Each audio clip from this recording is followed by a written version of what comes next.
Assalamualaikum warahmatullahi wabarakatuh. Salam rahayu, salam sejahtera bagi kita semua. Mugi Allah rahmat dan keberkahan bagi kita semua. Amin ya rabbal alamin. Nah, ini adalah paku-paku kiriman dari orang yang tujuannya untuk menyakiti. Nah, seperti ini adalah sampel kiriman rekan-rekan kita yang sedang berjuang untuk membentengi diri dari pengaruh-pengaruh ilmu hitam ini. Nah, perkara seperti apa kita tidak tahu. Nah, ada 3 metode yang kita gunakan jika sudah kena.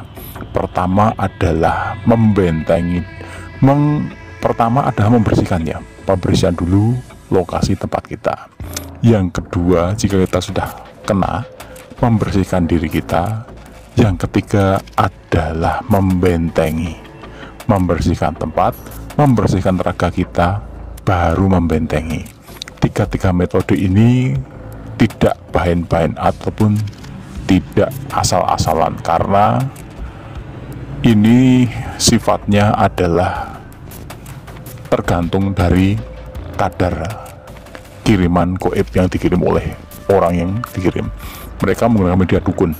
Nah, dukun ini tergantung busnya seperti apa. Mereka juga ngetes kita kekuatan seperti apa. Nah, keimanan kita seperti apa, benteng kita seperti apa. Nah, ini hanya sebagian kecil, masih kecil, dan seperti ini juga sangat mengganggu dan bisa membawa petaka bagi kita dan keluarga kita.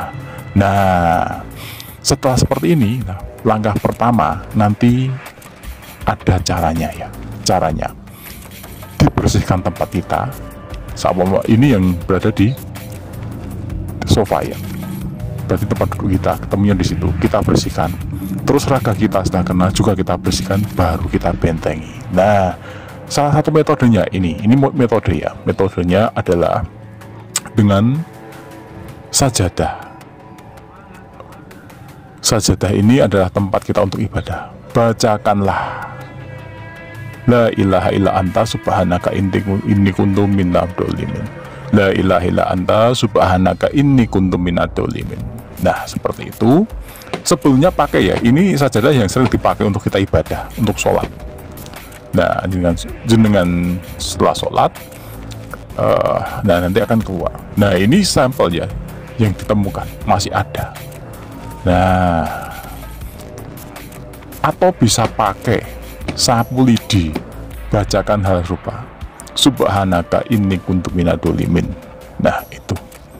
Terus disinyalir di tempat yang tersimpan atau dipasangi benda-benda seperti itu. Sekali lagi, ini tergantung dari si pengirimnya. Dengan kata lain adalah dukunnya. Tidak asal sembarangan, dan kita harus dengan sungguh-sungguh dengan ibadah kita. Nah, itu yang terjadi.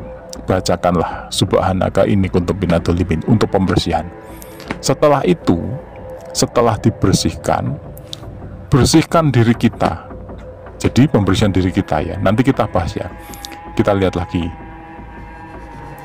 di dalam video ini,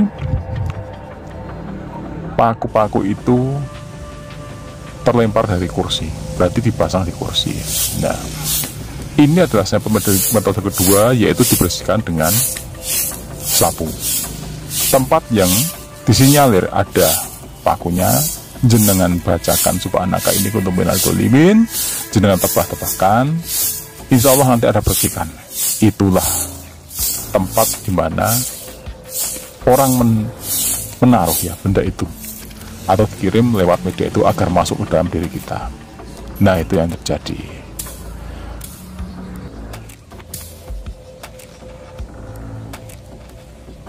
Nah, setelah pembersihan tempat, kita bersihkan raga kita, jasmani dan rohani kita. Jika masih ada benda di dalam tubuh kita yang menempel, dengan cara bermacam-macam ya. Ini salah satunya adalah dengan berendam di air yang mengalir. Di dalam air mengalir ini tentu saja kita bacakan ya Al-Fatihah, Al-Falaq, An-Nas, Al-Ikhlas sebanyak 7 kali, dan berserah diri pada Allah. Itu insya Allah nanti yang ada di dalam diri kita akan rontok. Dan itu sekali lagi tergantung dari si pengirim ya, kekuatan dari pengirim ini tadi. Karena kemungkinan ini masih ringan, Kalau sudah berat, jenengan perlu bantuan kepada orang yang lebih paham untuk mengeluarkannya. Sekali lagi, ini tergantung ya. Nah, ini yang terakhir adalah pembentengan. Pembentengan ini pada hakikatnya ada pembersihan dari sisa-sisa yang masih ada. Yang kedua adalah membersihkan diri kita, jasmani kita dan rohani kita, dan berserah diri pada Sang Maha Pencipta. Yang ketiga itu membersihkan dan menguatkan, membentengi. Nah, pembentengan ini ada tatarannya. Pertama, Anda harus ibadah plus. Ibadah plus ini harus istiqomah terus menerus, tidak harus 1 hari 2 kali ataupun 1 minggu 2 minggu, terus berkesinambungan karena tidak tahu apa yang akan terjadi. Pertama, jenengan harus berpuasa, kalau bisa Senin Kamis ya, ataupun pada weton jenengan. Puasa ini adalah pembersihan diri, membersihkan diri kita. Yang kedua, menyerahkan diri kita kepada Sang Maha Pencipta. Nah, setelah itu kita harus ada ibadah yang sangat kita landaskan dalam diri kita setelah ibadah wajib ya, sholat 5 waktu itu ya, yaitu sholat hajat ataupun qiyamul lail. Nah, qiyamul lail ini jenengan terapkan tidak hanya 1 malam 2 malam, tapi istiqomah terus menerus tanpa putus. Bisa dalam 9 hari 9 malam jenengan kalikan 9, istiqomahlah terus. Nah, setiap malam minimal 2 rakaat, ditutup witir 1 rakaat, ataupun 11 rakaat ditutup witir 3 rakaat. Nah, seperti tarawih itu jenengan bacakan, perbanyaklah setiap 2 rakaat sholat, perbanyaklah istighfar. Urutannya adalah perbanyaklah istighfar, astagfirullahaladzim wa atubu ilaik. Terus la ilaha illallah wa la syarikalah, lahul mulku wa lakul hamdu wa huwa ala kulli syai'in qadir. Nah, itu 3 kali. Lalu bacakanlah doa keselamatan, Allahumma antas salam wa minka salam wa ilaika yahudu salam faqayyina rabbana bisalam wa kilnal jannata darussalam tabarukta rabbana wa ta'alaita zatzal jalalil wal ikram. Nah, itulah doa selamat.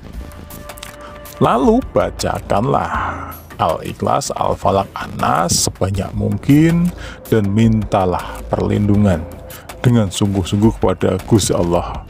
Insya Allah jenengan akan terlindungi. Jangan hanya 1 malam, 2 malam, 10 malam, terus istiqomah terus sambil introspeksi. Kenapa saya bisa kena? Nah, insya Allah jika masih taraf-taraf awal, jenengan tidak perlu datang ke ahli spiritual, itu bisa hilang sendiri. Semoga ini bermanfaat. Wassalamualaikum warahmatullahi wabarakatuh.